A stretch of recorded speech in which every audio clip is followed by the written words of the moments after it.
पाठ 13 पहलवान की ढोलक। फणीश्वर नाथ रेणु। इस गद्य रचना में उन्होंने संगीत पैदा कर दिया है। उन्होंने ढोलक की उठती गिरती आवाज़ और पहलवान के क्रियाकलापों का सुंदर चित्रण किया है। इस कहानी में रेणु जी बता रहे हैं कि व्यवस्था के बदलने के साथ लोक कला और कलाकार का महत्व कम हो जाता है। जब भी सत्ता परिवर्तन होता है तो नई व्यवस्था या सभ्यता के नाम पर नए नियम बनाए जाते हैं, जो लोगों के लिए सुखद हो या ना हो, लेकिन नई व्यवस्था के नाम पर अनेक परिवर्तन कर दिए जाते हैं।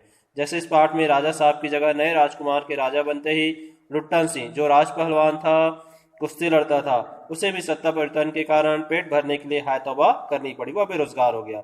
लोक कला तभी तक जीवित रहती है जब तक उसे किसी का संरक्षण प्राप्त है। ऐसे में चाहिए कि जो सरकार है वह इस तरह की कला जो उनके सहारे जीवित रह सकती है उन्हें बचाने की कोशिश करनी चाहिए, तभी लोक कला जीवित रह पाएंगी। पाठ के शुरू में लेखक बता रहे हैं कि ठंड का दिन था, अमावस्या की काली अंधेरी रात थी और गांव में मलेरिया व हैजा फैला हुआ था। इस मलेरिया व हैजे के कारण गांव के लोग भय से आतुर, भय से युक्त शिशु की तरह डर से थर थर कांप रहे थे। चारों ओर भय व खामोशी का साम्राज्य नजर आ रहा था। रात्रि अपनी भीषणताओं के साथ चलती रहती है। मलेरिया व हैजे से पीड़ित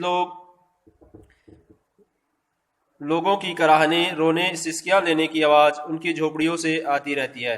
महामारी से पीड़ित बच्चे भी माँ माँ कह के रो पड़ते थे। लोगों के मुख से हे राम हे भगवान की आवाज सुनाई पड़ती थी। इसके दुख को देखकर आकाश का कोई तारा इनकी मदद के लिए आना चाहता है तो रास्ते में ही उनकी ज्योति व शक्ति समाप्त हो जाती थी। सियारों और पेचक की डरानी आवाज ही रात्रि की निस्तब्धता को भंग करती थी।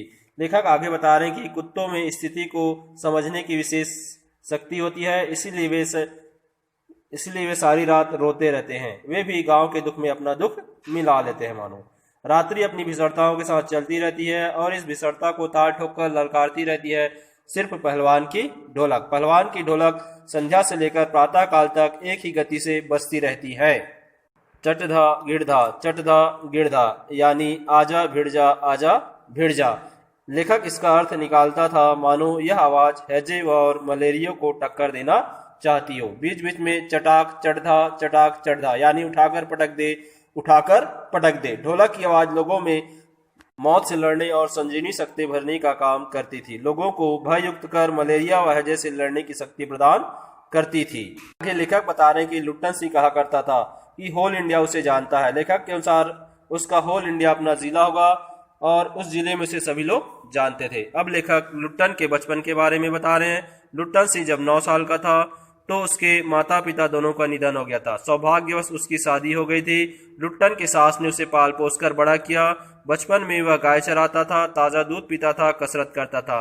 लुट्टन सिंह पर पहलवान बनने की धुन सवार थी, क्योंकि गांव के लोग उसकी सास को अनेक प्रकार के कष्ट और तकलीफ दिया करते थे और इस अपमान का बदला लेने के लिए वह पहलवान बनना चाहता था। इसीलिए वह नियमित कसरत करता था और युवा अवस्था आते आते गांव में उसे अच्छा खासा पहलवान समझा जाने लगा। वह अच्छा खासा पहलवान बन गया।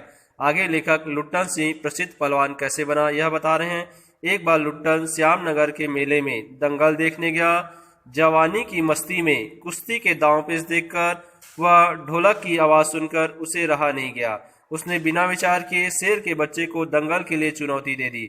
शेर के बच्चे का असल नाम था चांद सिंह, जो अपने गुरु बादल सिंह के साथ पंजाब से श्यामनगर मेला देखने आया था, जिसने अपने उम्र के सभी पहलवानों को हराकर शेर के बच्चे का टाइटल प्राप्त कर लिया था। इस प्रसिद्धि के कारण वृद्ध राजा चांद सिंह को अपने दरबार में रखने की सोच रहे थे। ऐसे में जब चांद सिंह को चुनौती मिली तो उसने स्वीकार कर लिया और लुट्टन सिंह चांद सिंह से लड़ने लगा तो पहली ही बार में गिर पड़ा लुट्टन सिंह, जिसे देखकर लोग चिल्लाने लगे, पागल है, मरेगा। यह देखकर राजा ने कुश्ती रुकवाई और लुट्टन को समझाकर 10 रुपए दिए और मेला देखकर घर जाने को कहा, मगर लुट्टन माना नहीं और वृद्ध राजा से हाथ जोड़कर गिड़गिड़ाता रहा, हुकुम हो सरकार। यह सुनकर राजा साहब ने लुट्टन को लड़ने की आज्ञा दे दी।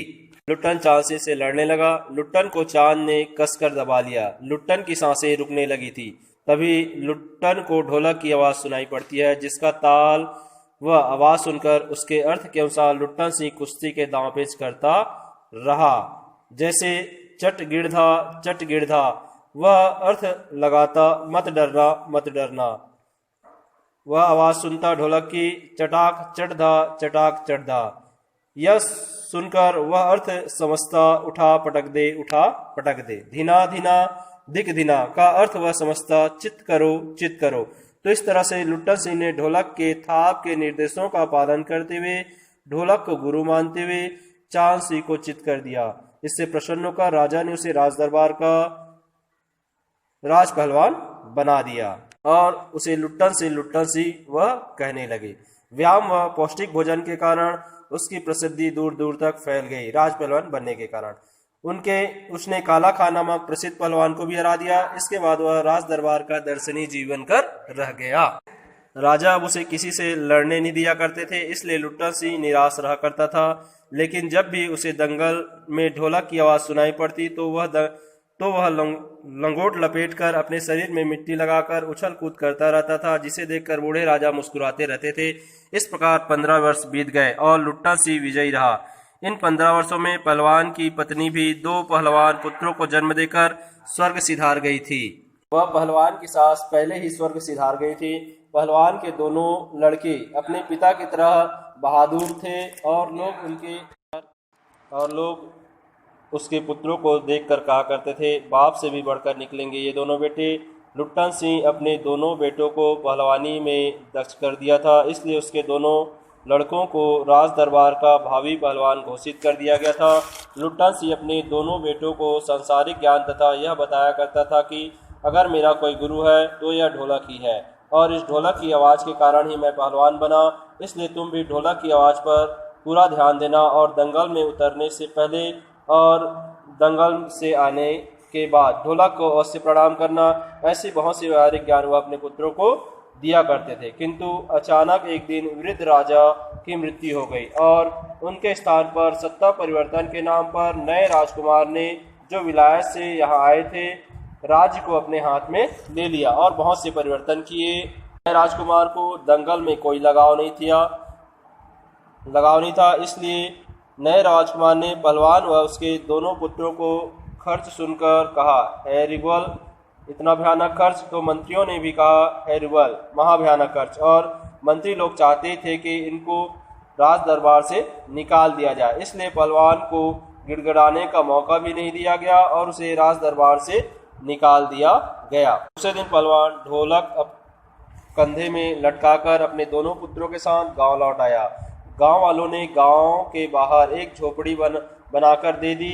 लुट्टन सिंह गांव के नौजवानों और चरवाहों को अपने पुत्रों के साथ ढोलक की आवाज़ पर सुबह शाम कुश्ती सिखाया करता था। लेकिन गांव के लोग क्या खाकर कुश्ती सीखते? गांव के लोग गरीब किसान व मजदूर थे। गांव के लोग गरीब थे, इसलिए उसका स्कूल खाली होने लगा। अब लुट्टन सिंह केवल अपने दोनों पुत्रों को ही ढोलक की आवाज़ पर कुश्ती सिखाया करता था। उसके दोनों बेटों मजदूरी करते थे, जिससे उनका गुजारा चलता था। लेकिन यह ज़्यादा दिन तक नहीं चल सका। गांव में एक बार फिर सूखा अकाल पड़ा, जिससे अन्न की कमी होने लगी, जिसकी वजह से गांव में हैजा व मलेरिया फैलने लगा। घर घर में बीमारी ने अपना पांव जमा लिया। हर रोज गांव से 2-3 लाशें उठने लगी। कांपते कुपते कराते गांव वाले एक दूसरे को सांत्वना देते थे, किंतु संध्या होते ही लोग अपने घरों में चले जाते थे। चू तक की आवाज़ नहीं आती थी।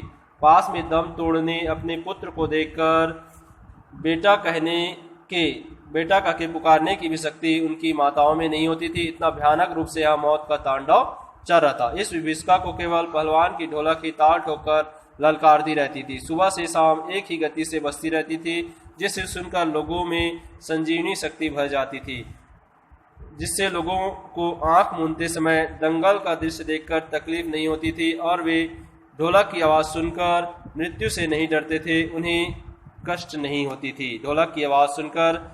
अब यह कहानी का मार्मिक दृश्य आता है कि पहलवान के दोनों बेटे मृत्यु के कगार पर हैं, हैजे और मलेरिया के चपेट में आ जाते हैं, और जब वे मरणासन स्थिति में होते हैं तब वे अपने पिता पहलवान से ढोलक बजाने के लिए कहते हैं। पहलवान ढोलक बजाता है, सारी रात ढोलक बजाता है और सुबह देखता है दोनों बेटे पेट के बल गिर पड़े हुए थे, अर्थात वे चित नहीं गिरे, उन्होंने हार नहीं मानी।